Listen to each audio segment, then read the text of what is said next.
Last question. What is a quote that you live by? Boy, a quote that I live by. I'm a Christian. I wear it on my sleeve, so quotes would probably always be Bible verses. I'll give you two. One is actually not in the Bible, it's more mythological, and one is actually in the Bible. The first is not in the Bible. It's "This too shall pass," which was actually, people think it's in the Bible, it's not. But it's King Solomon's phrase, which is really amazing when you think about it, because it's good no matter what season of life that you're in. If you're going through the worst of times, this too shall pass, and things are going to get better. If you're going through the best of times, though, it's really humbling. This too shall pass, and this will fade away, because this will not last forever. So I love that. And they don't. Yeah, exactly. So it's a time transcendent truth that applies towards all periods as an entrepreneur. It humbles you when you need it. It builds you up when you need it. Gives you hope when you need it. It also gives you a little bit of a dose of a gut check. One of my favorite verses, though, is Romans 8:28, which says that God works all things for good for those who love him. It's a very freeing and liberating verse for those of us that are Christians, because we believe that when things can be really bad, God is working it for his good, his perfect and pleasing will, which is a very, very hard teaching when you come across business closures or staff layoffs. But it's very liberating that God is working all things towards an ultimate good. So I love that, and it kind of is very freeing that I don't have to be in charge of everything. And there is a God, and I am not him, and I surrender to his will. I have a great solution. Stop talking about race all the time. Race doesn't mean anything.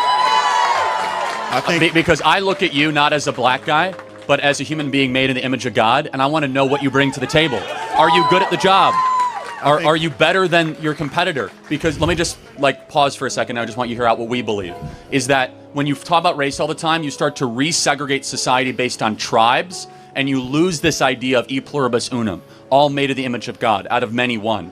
And yes, we have made many mistakes in our past, but we were getting closer as a country in my childhood as being not obsessed with race. We've become more race obsessed over the last 10 years, especially the last 5 years, which is why we're seeing the anti-DEI movement, which actually ends up hurting people of color more than previously. And I guess the biggest question, though, is that why should race matter at all? Shouldn't we just de-emphasize it? Let's get into what our position is, those of us that believe in the Second Amendment.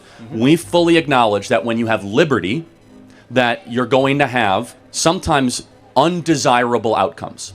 For example, there are 50,000 people a year that die in auto fatalities, and it's tragic. However, no reasonable person would come up to the mic and say, let's ban driving. True. The one thing I disagree with, though, is that the primary intention of a firearm is to kill something. Well, not necessarily. That's interesting. The primary intention of a firearm is actually to protect what you love. The primary intention... I disagree with that, but... That's okay. So let's actually... The firearm is a technology or a tool that is actually intention neutral, right? So a firearm could be used for sharpshooting, or it could be used for a massacre. No different than a kitchen knife can be used for cook a beautiful meal, or to, murder somebody. So it's a piece of technology, albeit it makes killing easier, but it in itself is not inherently what you might think it is. Now, let me just finish the point, though, is that we as enthusiasts for the Second Amendment acknowledge that in a free society, people are going to do bad things and dumb things, but there is a price to liberty. When people stop talking, really bad stuff starts. When marriages stop talking, divorce happens. When civilizations stop talking, civil war ensues. When you stop having a human connection with someone you disagree with, it becomes a lot easier to want to commit violence against that group. What we as a culture have to get back to is being able to have reasonable disagreement where violence is not an option. Marriage is the most awesome thing ever, everybody. It's amazing.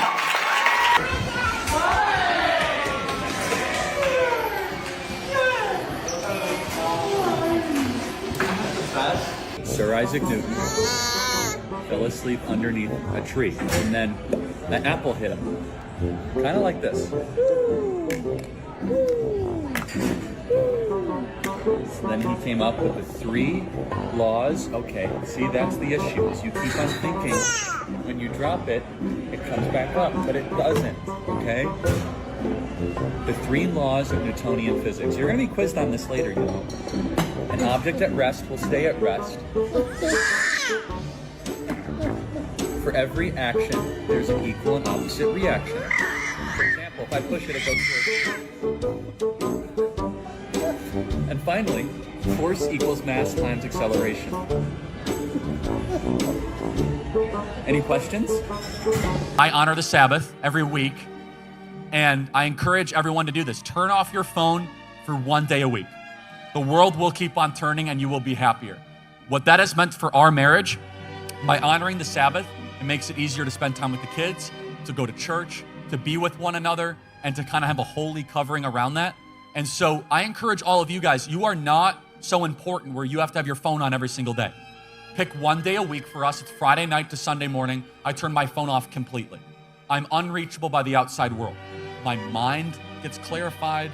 My body feels better. I'm not going down checking for notifications all the time. And so that's one of the ways we do it. And secondly, it's through spiritual disciplines. My wife and I pray together. We fast together. We go to church together. And men, let me tell you something that you will never forget. When you get married, it is your biblical obligation to bring your family to church on a regular basis. That is the man's role. Now, let me tell you, when you do not do that, and the mom brings the kids to church, that's still okay. But studies show that if the mom only brings the kids to church, the likelihood of the kids falling in the faith is very low. But if the dad brings the kids to church, the likelihood is extremely high. I'm sure a lot of you were raised in families where the mom was very religious and the dad was meh. Who here can resonate with that? Raise your hand. A lot of hands go up. Men, don't create that family for yourself. I know that, you want to sleep in or, you want to watch a football game.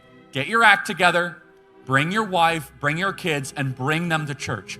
That sets an example for your kids that you value God over comfort. Are you thankful your mom did not abort you? Not particularly. Surely you guys think that the best thing for a child is to be raised in a loving home. Best things for a child is to give it life. So you'd be okay with a child being in an abusive home where it gets hit every night? Not okay, but hold on a second. Life or death, we choose life. You do not give the excuse to the circumstances a reason to murder the being, period. So to clarify, you're okay with a child growing up in an abusive home? I'm not okay with it. I'm saying that if you were given a binary, if you were to say, Charlie, a kid is going to grow up in a tough environment, do you want to murder it now? Answer is no. And I'll ask the same question I asked earlier. Do you think it should be legal if the doctor calls, hey, your son's going to have Down syndrome? Should I be able to have an abortion based on that information? It's the woman's choice. I think that's eugenics.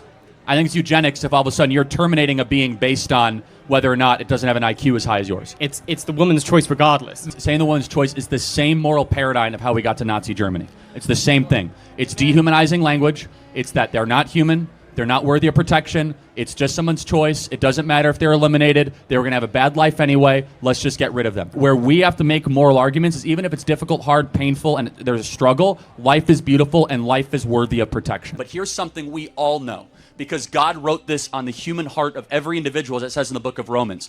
We know deep down it's wrong to murder a baby. You're not murdering a baby. It's not a baby. Okay, well let's play this out. What is it then? It is an embryo, which is not a baby. Well, okay, so it's a fertilized embryo. Correct, which is not a baby. So at what point does it become a baby?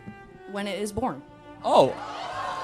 I don't agree with abortions up to full-term abortions. Well, hold on, but you said it becomes a baby when it's born. Yes. Then why would you have abortion limits before it's born? I thought it's just an embryo. So embryo rights? No, the embryo rights aren't a But thing. then where would you draw a line for abortion then, and why, and under what moral standard? Okay, so at 29 weeks, the baby is nearly fully developed, can recognize the mother's voice, has a heartbeat, has brain waves. Is it okay to abort that baby? It's not okay, but you're going to say it's okay to have an abortion then. I don't understand what you're trying to say. It's not okay to have an abortion ever? How Correct. about 3 Yes. weeks in? Correct. No Right. abortion. Correct. Why? Well, because your life started at conception. And your own individual DNA started at the point of egg and sperm meeting. That's where your journey started. And so from that point in particular, life begins.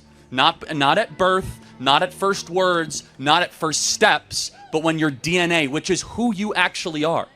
You are your DNA. Every one of your DNA cells is coded XX or XY. It's coded with all of your unique characteristics and attributes that we believe God individually curated for the rest of your life. That doesn't happen at 8 weeks or 10 weeks. It happens at conception. What happens if you need a medical abortion? If the mother will die if she does not get an abortion? What's your stance on that? The only place where medical abortion is necessary is before 20 weeks, which is incredibly rare. What if she will die? What if the mother will die? Hold on a second. Let's say it's 27 weeks, okay? And the mother will die.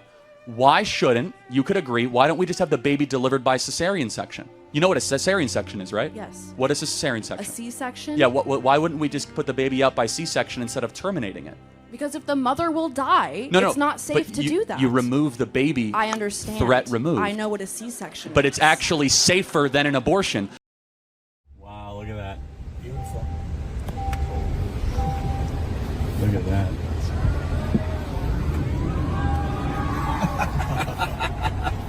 Just give him a little taste.